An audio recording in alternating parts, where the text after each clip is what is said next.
नमस्कार, the angle में आप सभी का स्वागत है। मैं हूं आपके साथ नीतू शर्मा। रुक करते हैं खबरों की तरफ और नजर डालते हैं सुर्खियों पर। राहुल गांधी ने लद्दाख भाजपा सांसद से चीन को लेकर किया सवाल। जमयांग सेरिंग नामग्याल ने दिया जवाब, कहा हां चीन ने किया है कब्जा। ग्राम पंचायत से पहले गहलोत सरकार ने पुलिस महकमे में किया बड़ा बदलाव। 116 डीएसपी और 59 अतिरिक्त पुलिस अधीक्षकों के किए तबादले।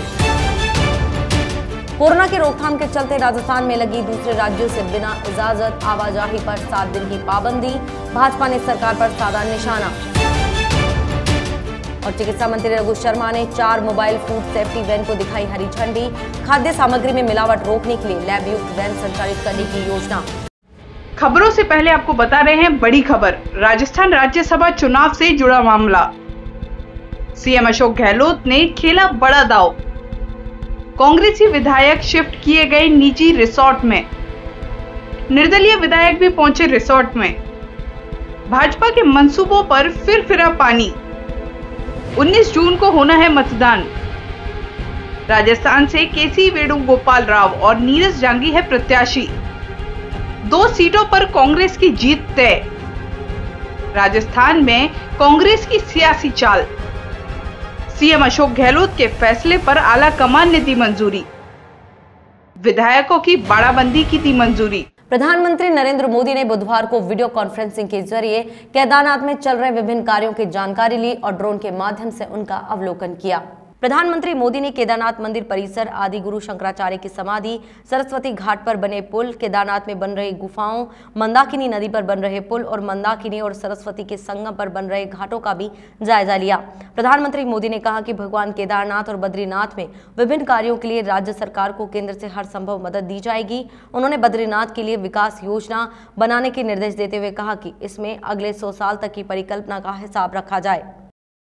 कांग्रेस के पूर्व अध्यक्ष राहुल गांधी लगातार भारत चीन सीमा विवाद को लेकर केंद्र सरकार पर निशाना साध रहे हैं।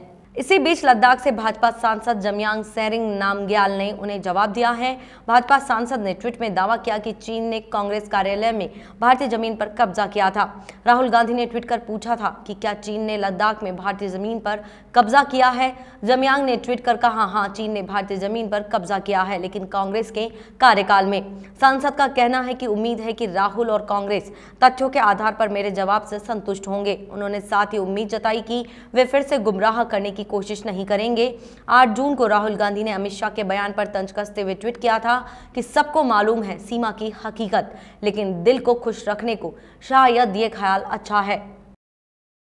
केंद्रीय मंत्री रविशंकर प्रसाद ने कांग्रेस के पूर्व अध्यक्ष और नेता राहुल गांधी को एक खास नसीहत दी है।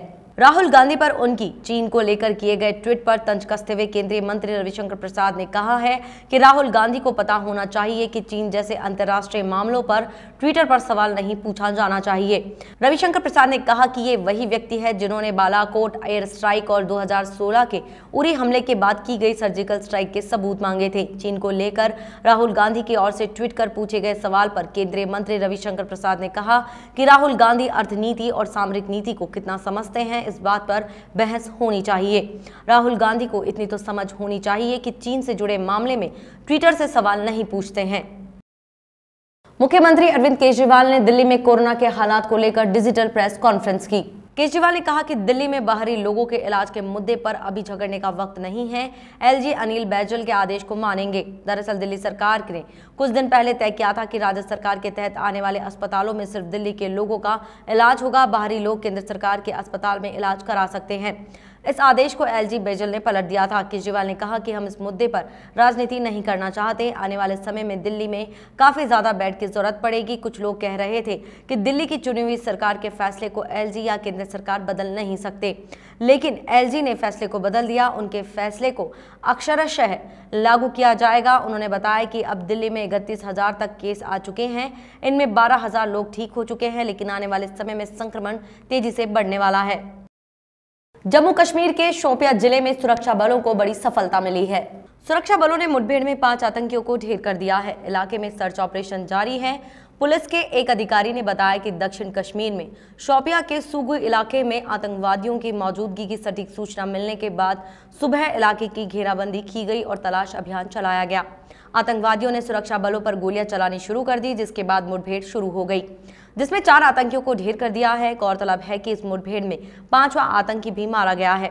हालांकि अभी तक इसकी आधिकारिक पुष्टि नहीं हुई है। इस सप्ताह में शोपियां जिले में यह तीसरी मुठभेड़ है। पिछली 2 मुठभेड़ों में 9 आतंकवादी मारे गए थे। आम्रपाली मामले की सुनवाई के दौरान सुप्रीम कोर्ट ने होम बायर्स को बड़ी राहत दी है। सुप्रीम कोर्ट ने बैंकों को निर्देश दिया है कि वह बायर्स के होम लोन के बैलेंस को रिलीज करें ताकि आम्रपाली के रुके हुए प्रोजेक्ट का काम हो सके। बैंकों ने बायर्स के होम लोन को एनपीए में डाल रखा है। सुप्रीम कोर्ट ने कहा है कि जिन होम लोन को एनपीए में भी डाला गया है उसे फिर से रिस्ट्रक्चर करे और लोन की किस्त आरबीआई की गाइडलाइंस के तहत जारी करे। सुप्रीम कोर्ट के जस्टिस अरुण मिश्रा और जस्टिस यूयू ललित की अगुवाई वाली बेंच ने आम्रपाली के रुके हुए प्रोजेक्ट के मौजूदा परिस्थितियों के मद्देनजर आदेश पारित किया है। बेंच ने कहा कि अगली सुनवाई 17 जून को होगी। सुप्रीम कोर्ट के आदेश के बाद बैंकों को होम लोन को रिस्ट्रक्चर करना होगा। भारत में कोरोना के मामले दिनों दिन बढ़ते ही जा रहे हैं। देश में रोज के 9 से 10 हजार मरीज मिलने लग गए हैं। बढ़ते मरीजों की संख्या के साथ एक अच्छी खबर ये भी है कि जितने मरीज मिल रहे हैं उसी अनुपात में मरीज भी ठीक हो रहे हैं। भारत में संक्रमितों की संख्या 2,76,000 को भी पार कर गई है। एक्टिव मरीज 1,32,880 थे तो स्वस्थ हुए मरीजों की तादाद बढ़कर 1,34,166 हो गई और अब तक 7,745 लोगों की मौत हो चुकी है। वहीं कोरोना वायरस से किसी विधायक की मौत का देश में पहला मामला सामने आया है। चेन्नई में संक्रमण की वजह से द्रमुक के विधायक जे अनबाजगन का निधन हो गया। राजस्थान में कोरोना के मरीज बढ़ते ही जा रहे हैं। प्रदेश में अब तक 123 नए कोरोना पॉजिटिव केस सामने आए। इनमें जयपुर में 40, भरतपुर में 34, पाली और सीकर में 11-11, झुंझुनू में 9, नागौर में 5, कोटा में 3, अलवर में 2, बाड़मेर, भिलवाड़ा, बीकानेर, बूंदी, गंगानगर, झालावाड़ में 1-1 संक्रमित मिला। वहीं राज्य के बाहर से आए 2 व्यक्ति भी पॉजिटिव मिले, जिसके बाद कुल संक्रमितों का आंकड़ा 11,368 पहुंच गया। वहीं जोधपुर में 1 मौत भी दर्ज की गई, जिसके बाद मौत का कुल आंकड़ा 256 पहुंच गया। ग्राम पंचायत चुनाव 2020 के चौथे चरण से पूर्व गहलोत सरकार ने पुलिस महकमे में बड़ा बदलाव करते हुए 116 डीएसपी और 59 अतिरिक्त पुलिस अधीक्षकों के भी तबादले कर दिए। माना जा रहा है कि पंचायत चुनाव से पूर्व सरकार ने अपनी फील्डिंग जमा दी है। जिन एएसपी के तबादले किए गए हैं वे काफी लंबे समय से अपने पद पर बने हुए थे। राज्य में ग्राम पंचायत चुनाव 2020 के चौथे चरण के तहत जुलाई के अंतिम सप्ताह या अगस्त के पहले सप्ताह में ये चुनाव संपन्न करवाए जाने की संभावना है। चौथे चरण में शेष बची ग्राम पंचायतों के साथ ही पंचायत समिति और जिला परिषद के चुनाव भी करवाए जाएंगे। ऐसे में जनप्रतिनिधि अपने मनपसंद अफसर को लगवाने के लिए सक्रिय रहें। मुख्यमंत्री अशोक गहलोत के पास गृह विभाग भी है, इसलिए मुख्यमंत्री ने विधायकों और अन्य जनप्रतिनिधियों की राय को महत्व देते हुए ये फेरबदल किया है। गौरतलब है कि इस तबादला सूची में कई नाम ऐसे भी हैं जिन्हें काफी समय बाद फील्ड पोस्टिंग मिली है। वहीं सीआई से प्रमोट होकर पुलिस उपाधीक्षक बने अधिकारियों को भी कई सर्किलों का जिम्मा सौंपा गया है। सूची में कई ऐसे नाम भी शामिल हैं जो विवादों में रहे हैं, लेकिन उन्हें प्राइम जगहों पर पोस्टिंग दी गई है। राजस्थान सरकार ने कोरोना को लेकर सख्ती कर दी है। अब दूसरे राज्यों से बिना इजाजत आवाजाही पर 7 दिन तक पाबंदी रहेगी। हालांकि पहले सीमाएं सील करने की बात कही गई, लेकिन बाद में ही कहा गया कि आवाजाही को सील नहीं बल्कि कंट्रोल किया जाएगा। बॉर्डर क्रॉस करने के लिए पास की जरूरत पड़ेगी। सभी टोल नाकों पर अतिरिक्त पुलिस तैनात की गई है।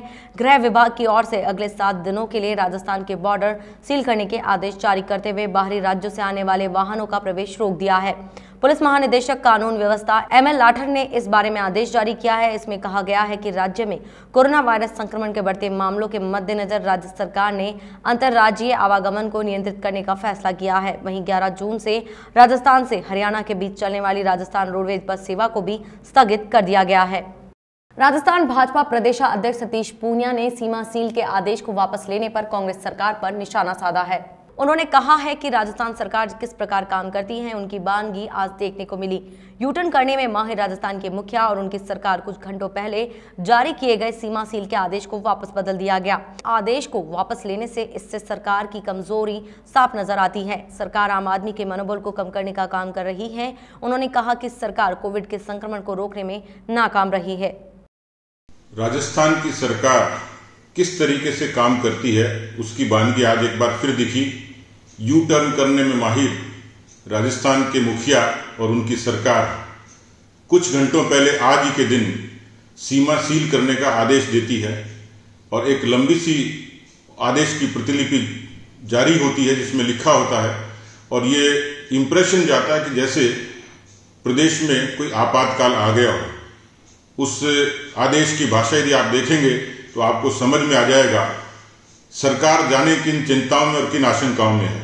लेकिन यू टर्न की वानगी फिर दिखती है कि उसी आदेश को फिर बदला जाता है और ये कहते हैं कि सीमा सील करने के आदेश को सीमा पर केवल आवागमन को नियंत्रित बढ़ा जाए। मुझे लगता है कि इस तरीके से अचानक ये अचंभित करने वाला आदेश कहीं न कहीं सरकार की आशंकाओं से, कमजोरियों से निश्चित रूप से उसका प्रभाव इस पर दिखता है। चिकित्सा मंत्री डॉक्टर रघु शर्मा ने स्वास्थ्य भवन से 4 mobile food safety lab van को हरी झंडी दिखाकर रवाना किया। ये वैन जोधपुर, भरतपुर, बीकानेर और उदयपुर संभाग में भेजी गई है। डॉक्टर शर्मा ने बताया कि प्रदेश में खाद्य पदार्थों में मिलावट को रोकने और आमजन को शुद्ध उत्पाद उपलब्ध कराने के लिए सभी संभागों के लिए लैब युक्त वैन संचालित करने की योजना बनाई है। जयपुर में पहले से ही फूड सेफ्टी मोबाइल वैन का संचालन हो रहा था। अब जोधपुर, भरतपुर, बीकानेर और उदयपुर संभागों में भी लैब का संचालन हो सकेगा। उन्होंने बताया कि शीघ्र ही अजमेर और कोटा संभाग के लिए भी उपलब्ध कराई जाएगी। जन स्वास्थ्य निदेशक डॉक्टर के शर्मा ने बताया कि इन मोबाइल वैन में 36 तरह की अलग अलग तरह की जांच करवाई जा सकती है। भामाशाह चेतन अग्रवाल ने अपने पिता की पुण्यतिथि पर जयपुर के चांदपुर स्थित जनाना अस्पताल को वाटर कूलर भेंट किया। जनाना हॉस्पिटल अधीक्षक doctor Pushpa Nagar, ANC OPD incharge Ramesh Saini को यह वाटर कूलर दिया। भामाशाह चेतन अग्रवाल पिता सूरजमल अग्रवाल की पुण्य स्मृति आज पुण्यतिथि है। समाज सेवी मुक्तिलाल अग्रवाल ने बताया कि लक्ष्मी फैंसी एम्पोरियम नवीन और अमित द्वारा वाटर कूलर लगवाकर साथ ही 101 किलो केले मरीजों व परिजनों को वितरित करवाए गए। कार्यक्रम संचालक रमेश सैनी ने कहा कि कोरोना से घबराने की जरूरत नहीं है, सभी को सकारात्मकता के साथ सावधानी व बचाव के सभी उपाय सरकार की गाइडलाइन के अनुसार अपनाने चाहिए। इस अवसर पर समस्त स्टाफ ने फेस मास्क व सोशल डिस्टेंस को अपनाते हुए कार्यक्रम में उपस्थित रहे। इस बुलेटिन में ये थी अभी तक की खास खबरें। देखते रहिए द एंगल। नमस्कार।